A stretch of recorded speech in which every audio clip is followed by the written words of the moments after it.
L'esclavage par ascendance, une pratique inhumaine et dégradante qui continue à sévir dans le cercle de Bafoussam, où plusieurs incidents ont pu être observés à travers des vidéos sur les réseaux sociaux, une situation que l'Association malienne des droits de l'homme dénonce. Commémoration de la journée mondiale du handicap ce 9 octobre, une occasion pour soutenir les handicapés et mettre l'accent sur leurs conditions de vie difficiles dans des pays en voie de développement. Dans cette édition, nous ferons un focus santé sur les fièvres typhoïdes et paratyphoïdes qui sont des maladies infectieuses potentiellement mortelles en l'absence de traitement. Quelles sont ses causes et comment prévenir cette maladie? Éléments de réponse dans ce journal. Bonsoir mesdames et messieurs et bienvenue dans ce journal. Comme je vous le disais en titre, la pratique de l'esclavage par ascendance se poursuit toujours dans la région de Kayes. La semaine dernière, dans une vidéo qui circulait sur la toile, on pouvait voir des jeunes traités d'esclaves, ligotés et torturés par des individus qui se sont autoproclamés maîtres dans le cercle de Bafoussam. Face à ces violences à répétition, notre équipe de reportage est allée à la rencontre de Mokhtar Mariko, président de l'AMDH, Association malienne des droits de l'homme, pour en savoir plus sur ces situations et ses conséquences. L'esclavage d'abord, c'est l'état ou la condition d'un individu, c'est-à-dire d'une personne sur lequel on exerce les attributs du droit de propriété. C'est-à-dire le droit de disposer, le droit d'aliéner sa liberté, le droit de lui interdire tout ce que nous, êtres normaux, nous pouvons faire, vous et moi. Donc c'est ça la définition de l'esclavage, c'est-à-dire exercer sur notre semblable les droits que nous pouvons exercer, soit sur les animaux, soit sur quelque chose qui nous appartient. Donc c'est ça, en réalité, la définition de l'esclavage selon les conventions. L'esclavage par ascendance, la définition aussi découle de la première définition, c'est-à-dire la personne qui est soumise à ce genre de traitement, la personne qui ne peut pas jouir de l'ensemble de ses droits fondamentaux. C'est les enfants de ceux-là qu'on appelle esclaves. Et par ascendance, parce que tout simplement, leurs ascendants, leurs papas ont été esclaves. Comme une plaie béante dans le flanc de ces communautés dans la région du Nord. C'est des actes insoutenables, c'est une barbarie qui n'a pas sa raison d'être présentement en République du Mali. Nous avons vu effectivement que des personnes ont été attachées, que des personnes ont été battues, parce que tout simplement, ils ont refusé d'être appelés esclaves.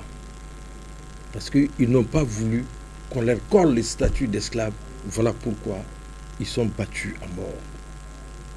Donc, c'est une indignation pour notre pays. Parce qu'on ne peut pas, en ce moment précis, commettre de telles barbaries sur son semblable.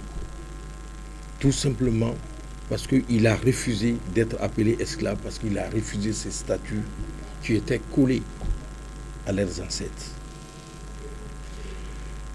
Nous avons fait un communiqué le lundi pour fustiger ces comportements et interpeller les autorités maliennes, en commençant par la justice, que je salue au passage. Parce que, d'après nos constats et notre documentation, nous sommes arrivés en 2020 à un chiffre, c'est-à-dire il y a eu 32 personnes qui ont été mises sous mandat de dépôt par les juridictions concernées. Je veux parler de Yélémani, de Bafoussam et de Nioro du Sahel. Cela ne suffit pas et nous avons toujours dit que ce problème ne doit pas être uniquement traité selon la justice. Il faudrait aussi aller vers nos mécanismes traditionnels. Je vais parler de la médiation que nous faisons sous l'arbre à parables, dans les vestibules. La justice peut sévir, c'est vrai, mais il faudrait qu'il y ait un dialogue entre ceux qu'on appelle esclaves et ceux qui se proclament maîtres de ces esclaves-là. Voilà pourquoi il faudrait qu'il y ait vraiment une vraie solution, une solution politique, qu'on ait une politique de lutte contre l'esclavage et contre toutes les pratiques qui y sont assimilées, c'est-à-dire toutes les pratiques assimilées à l'esclavage. Sur un tout autre sujet, à présent, la communauté internationale célèbre ce samedi la Journée mondiale du handicap, une journée qui permet de sensibiliser et mettre en lumière les difficultés que rencontrent les handicapés, surtout dans les pays pauvres où ils sont très souvent stigmatisés. En plus du regard de la société, les personnes handicapées font face à d'autres contraintes dans les services, compliquant ainsi leur accès aux prestations. Loin de la victimisation, les citoyens en situation d'handicap en général sont considérés dans notre pays comme ceux qui tendent leurs mains devant les mosquées et les églises à la recherche du pain quotidien.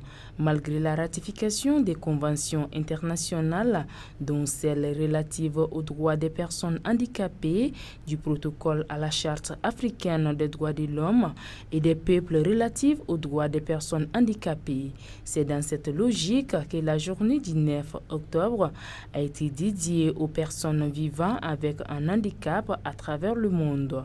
Au Mali, une loi relative aux droits des personnes vivant avec un handicap a été promulguée par le président de la République depuis le 12 juin 2018 et demeure toujours sans décret d'application. Rappelons que dans notre pays, les personnes handicapées sont nombreuses et souvent non reconnues.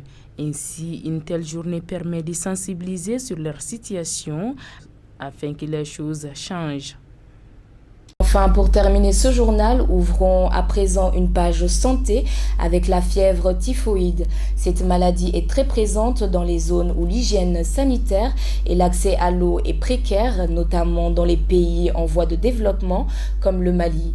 Fièvre persistante, fatigue céphale, douleurs abdominales et troubles digestifs sont entre autres les signes de la fièvre typhoïde.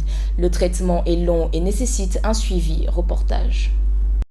La fièvre typhoïde est une maladie fébrile aiguë causée par la bactérie Salmonella typhi. Selon l'OMS, chaque année, 11 à 20 millions de personnes contractent cette maladie, entraînant ainsi plus de 161 000 décès dans le monde. La fièvre typhoïde est courante dans les pays en voie de développement où les conditions de salubrité et d'hygiène sont déficientes comme le Mali.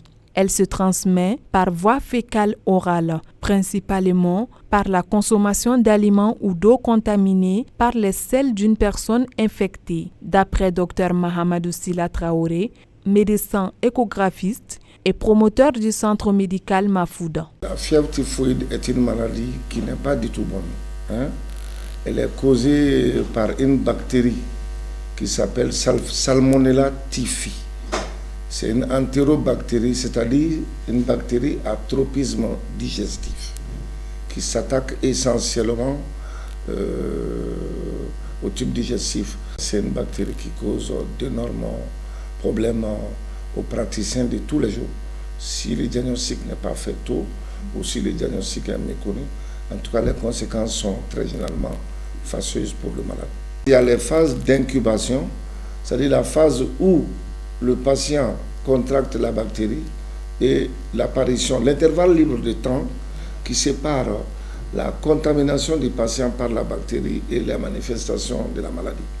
Alors dans un premier temps, de 10 à 15 jours, cet intervalle libre est mieux. Il n'y a pas de manifestation à vrai terme.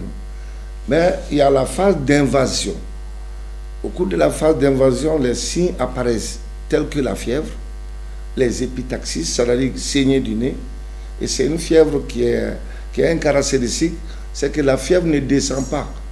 C'est une fièvre en plateau, 39-40 degrés tout le temps.